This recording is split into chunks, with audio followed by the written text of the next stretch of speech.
ఈ కార్యక్రమానికి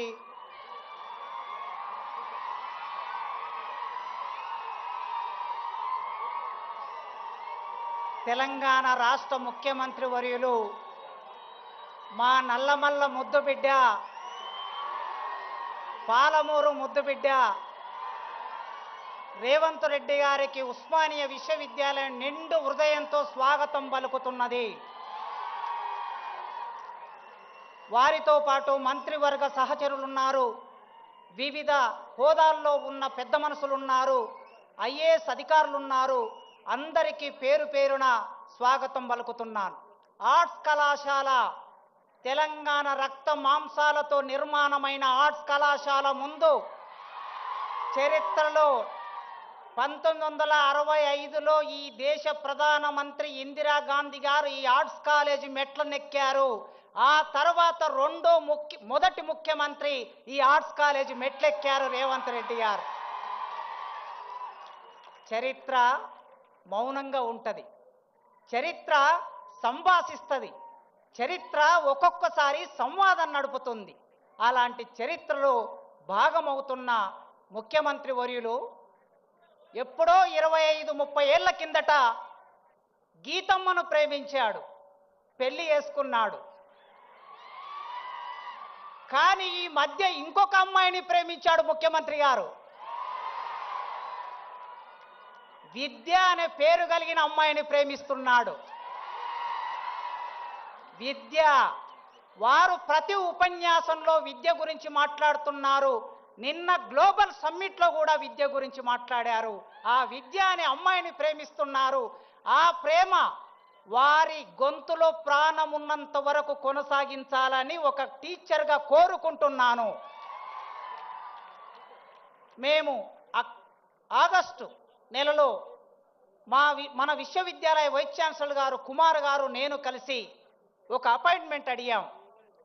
సాంఘిక సంక్షేమ శాఖ మంత్రివర్యులు అడ్లూరి లక్ష్మణ్ గారి ఆధ్వర్యంలో మేము ముగ్గురం వెళ్ళి సీఎం గారిని, అన్నా ఒక్కసారి ఉస్మానియా విశ్వవిద్యాలయానికి రండి, అక్కడ ఉన్న సమస్యలు చూడండి, ఆ సమస్యలను పరిష్కరించడానికి ఒక ఆలోచన చేయండి, మీరు తలుసుకుంటే విశ్వవిద్యాలయం రూపురేఖలు మారుతాయని మేము ఒక రిక్వెస్ట్ పెట్టగానే ఆయన ఒక్క మాట అన్నాడు, వైస్ ఛాన్సలర్ గారు, మంత్రి గారు, ప్రొఫెసర్ గారు వస్తున్నా, మీరు ఏర్పాట్లు చేసుకోండి అన్నాడు.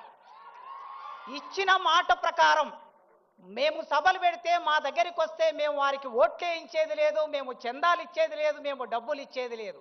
కానీ ఇచ్చిన మాట ప్రకారం వచ్చారు.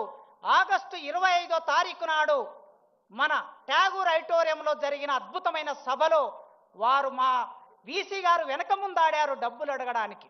అయినా వారే చొరవతో 1000 కోట్లు ఉస్మానియా విశ్వవిద్యాలయానికి ప్రకటిస్తున్నా అనే మాట ఇచ్చారు. ఈ రోజుల్లో ఇచ్చిన మాట మీద నిలబడే రాజకీయ నాయకులు ఎందరండి?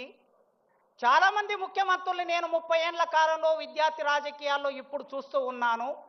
ఈ ఉస్మానియా విశ్వవిద్యాలయం 100 సంవత్సరాల సందర్భంగా 200 కోట్లు ఇస్తామని చట్టసభలో హామీ ఇచ్చి మా ఆనాడు 100 ఇయర్స్ వైస్ ఛాన్సలర్ గారు కూడా ఇవాళ అతిథిగా ఇక్కడికి వచ్చారు. మాట ఇచ్చి మాట నిలబెట్టుకోలేదు. కనీసం 30, 40, 60 కోట్లు కూడా ఇవ్వలేకపోయారు.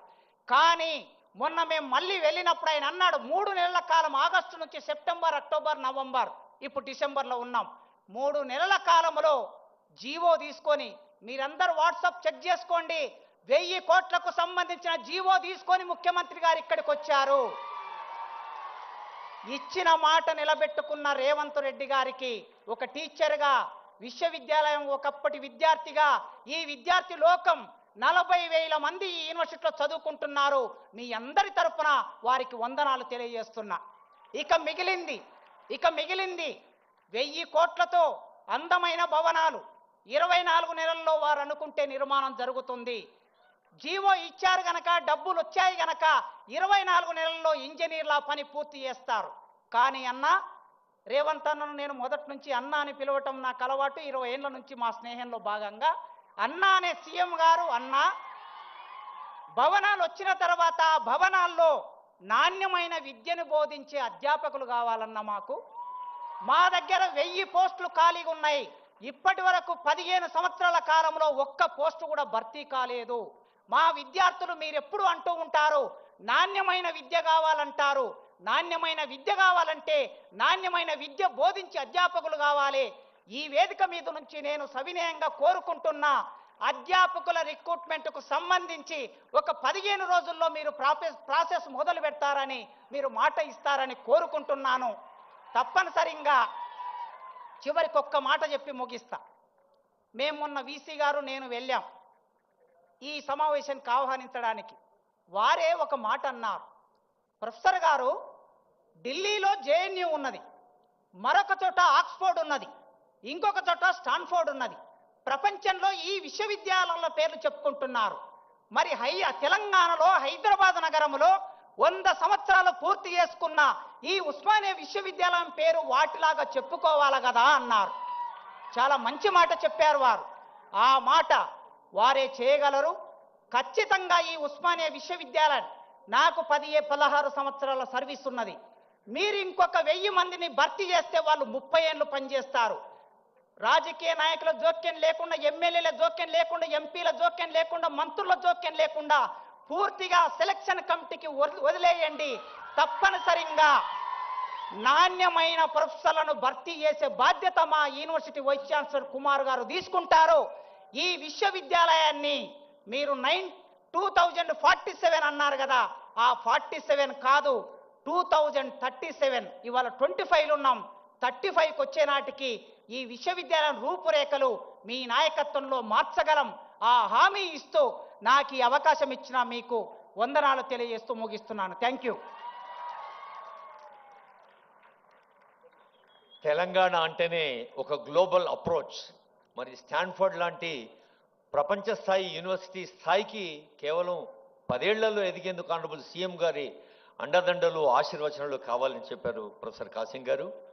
భౌతిక సదుపాయాలు ఉన్నాయి, బౌద్ధిక సామర్థ్యాలు కావాలి అన్న వారి సందేశానికి ధన్యవాదాలతో 30 సంవత్సరాలుగా విశ్వవిద్యాలయ ఇంజనీరింగ్ కళాశాలలో విశ్వవిద్యాలయంలో అన్ని హోదాల్లో సేవలందించి 20 ప్రపంచ దేశాల్లో సాంకేతిక ప్రసంగాలు, అనేక మంది విద్యార్థుల్ని పిహెచ్డిలో ఎంటెక్తో గైడ్ చేసిన పెద్దలు మన యూనివర్సిటీ వైస్ ఛాన్సలర్ కుమార్ గారి సందేశం.